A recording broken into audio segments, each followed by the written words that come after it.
Welcome back, everyone. I'm the Battle Gamer, and today we're going to be talking about the Bounty Hunter. I know I'm kind of jumping into it right away. Honestly, I think the Bounty Hunter is pretty good, but it's also one of the more pretty straightforward archetype dedications out there, and I think it does perform a really good job as far as archetypes are concerned. So, Bounty Hunter, right? I think this is actually a really thematic archetype dedication that offers a lot of good benefits that can be tacked on to almost any kind of character type as far as class or even what your modus operandi is. You could be a spellcaster on the search of dangerous spellcasters to, take them down and take their spell books. You could be a cleric dedicated to a god of maintaining the peace, or even an assassin in some way. There's so many different ways that the bounty hunter can be twisted. It's actually really good. But what makes it good is just the fact that it has a lot of pure utility just built into it. Let's take a look at the dedication itself. So the dedication itself, you have to be trained in survival.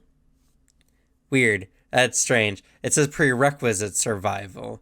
I'm assuming they mean trained in survival. That's kind of silly, honestly. But you get the hunt prey action, which is normally reserved for, the ranger or multi-classing into ranger. But your hunt prey works a little differently. Rather than looking at tracks, you have to either have seen the target, hear about the target on, some kind of job request, or see a wanted poster with the target. And they do have a little stipulation at the end here. Let me look at it real quick. It states that you can still designate a creature you're tracking during exploration in addition to the conditions above if you already have hunt prey. So I'm assuming that you can't hunt prey in the normal. You see their tracks and can do it. But I feel like this overall is just a better way of doing hunt prey.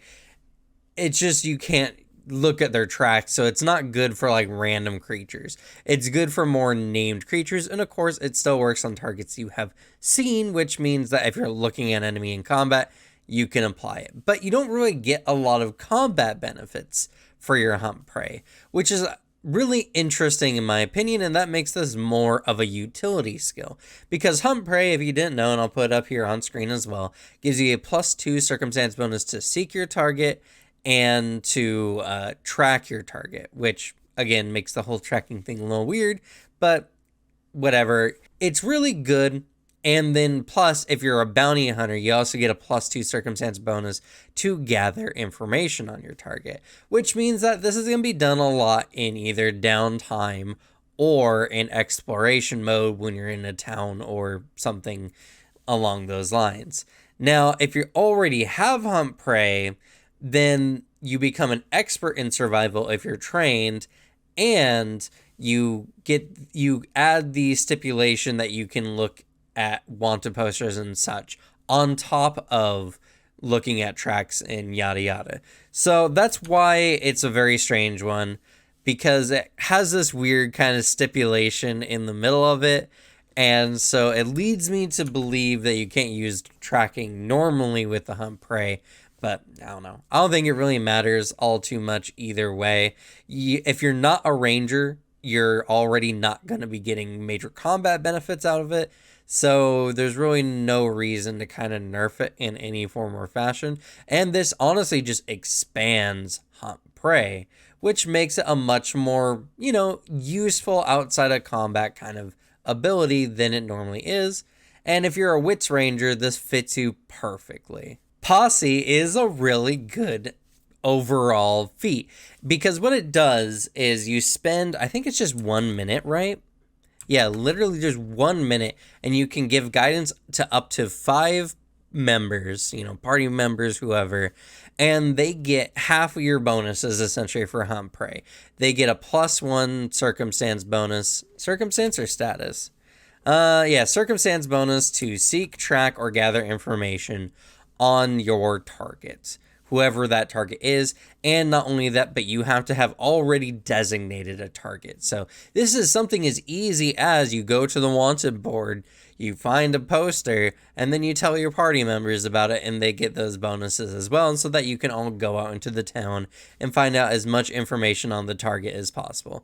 Now, it does say that if your allies are ever away from you for more than like an hour or something, they can lose these benefits, but that's up to the GM's discretion.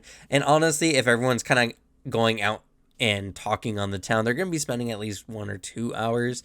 So I would say that this discrepancy should only come up in situations where maybe you're out in the jungle or something, and something that's a little bit more intensive than just asking around town for information on an individual. Regardless, this is a pretty good bonus overall, and not only that, it gives you and your posse a +1 circumstance bonus to initiative checks against the target. That is pretty cool. Now, again, this has to be done all beforehand. It can't be really done in combat, so it loses some of its combat efficiency. It's predominantly for picking out, unique targets, which again makes the bounty hunter very interesting, but definitely kind of knocks down some of its combat capability.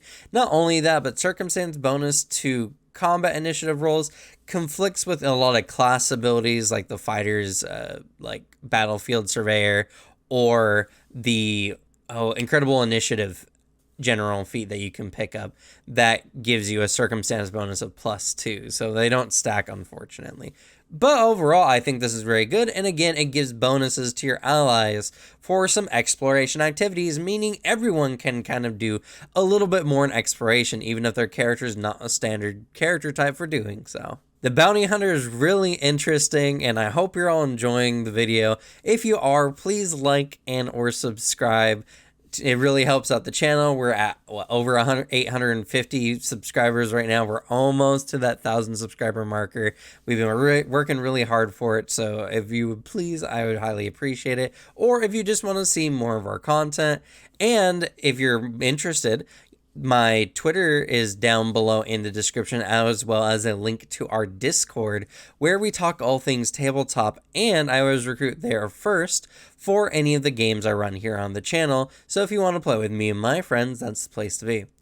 Sorry to kind of put this in the middle. I'm experimenting with different places to add this part here just to see, what works better for you guys. And if you have any input, put it down below when you would like this kind of little blurb part out, because I don't want to inconvenience anyone, but I can't put it at the end either because most people won't see it. So, this is just what we got. Anyway, on with the feats. Tools of the Trade is a very interesting feat. I don't know. Personally, it's not one that I think is all that great. The good thing about it is it gives you access to the bola, which is a weapon that can make a ranged trip within the weapon's first increment, which I think is like 20 feet or something like that. Here, let me actually take a look at it just to get the right amount. Yeah, 20 feet. It has the non-lethal, thrown, ranged trip, and uncommon traits. Now, ranged trip is very interesting because it doesn't you can add the weapons item bonus to the attack roll as a bonus to this check. Okay. And when you do the range trip, it doesn't do any damage whatsoever. So honestly, I think this means that even if you're wielding a weapon that can be thrown, you can't use whatever extra traits on the weapon at their thrown distances, which is pretty interesting. The bow is okay. It does a D6. It's overall a decent weapon. You also get access to the whip and to the sap. But honestly, martial characters have access to all of these, except for the bolo, which is an uncommon item. But even then, it's not that great. One of the other good things about Tools of the Trade, though, is that you don't take a penalty for making non-lethal attacks with a weapon without the non-lethal trait, or the non-lethal tag. So this is good for taking in your targets alive. It makes your character have an easier time of taking your target in alive. I don't know how useful this one is, honestly. This one could be an easy pass, especially because martial characters are more likely to take the bounty dedication or bounty hunter dedication. But For the few spellcasters that do, I guess this can add to your repertoire, especially Bard, because Bard actually could benefit from this a little bit. But one thing I will mention is that you do, at least whenever you get a improvements to, you know, whatever your weapon proficiency is, it does apply to these weapons as well. So, you know, it can apply to something like the gunslinger as well, or the fighter, because it doesn't say, yeah, whenever it grants you an expert or great proficiency in a given weapon or weapons. So this actually works really well with fighter or gunslinger, because it allows you to get that better proficiency that you have with a particular type of weapon to these weapons as well, which could be really handy, honestly. Keep pace is a pretty decent reaction, honestly, and I think it's actually slightly better than the barbarian version, if I'm not mistaken. I know there's a variation of this particular feat where you use a reaction to move with an enemy that moves within your reach, and you try your best to stay within their reach. But I think the barbarian, you have to be able to end your movement adjacent to the target to be able to use the reaction. This one, it states specifically that you keep following them until the enemy stops moving or until you run out of movement. And not only that, but you can use whatever kind of movement speed you have available, like burrowing, flying, swimming, or whatever. Overall, this is a good reaction if you're a melee fighter and want to keep close in with your target. It's also a good way to honestly just prevent an enemy from getting away too easily, because if they move, you can at least follow them somewhat. But if they're going to be running fully away, then they're going to be using multiple move actions, which you can't keep using your reaction for. So, you know, this kind of feat is always one of those weird ones. Again, if you're using the free archetype bonus rule, which, you know, every group should, in my opinion, then this one is a little bit better. It adds that little bit of extra utility, but this is another one of those feats I'm just kind of like, meh, it's okay. Unlike the last feat, opportunistic grapple is an amazing reaction. If the enemy critically misses you with a strike or some kind of attack, is it an attack? A melee strike attack roll. Yeah, okay, so it has to be a strike. But if they critically miss you, you can attempt to grapple them as a reaction, which is really good because this grapple will not have any multi-attack penalty because it's being used outside of your turn.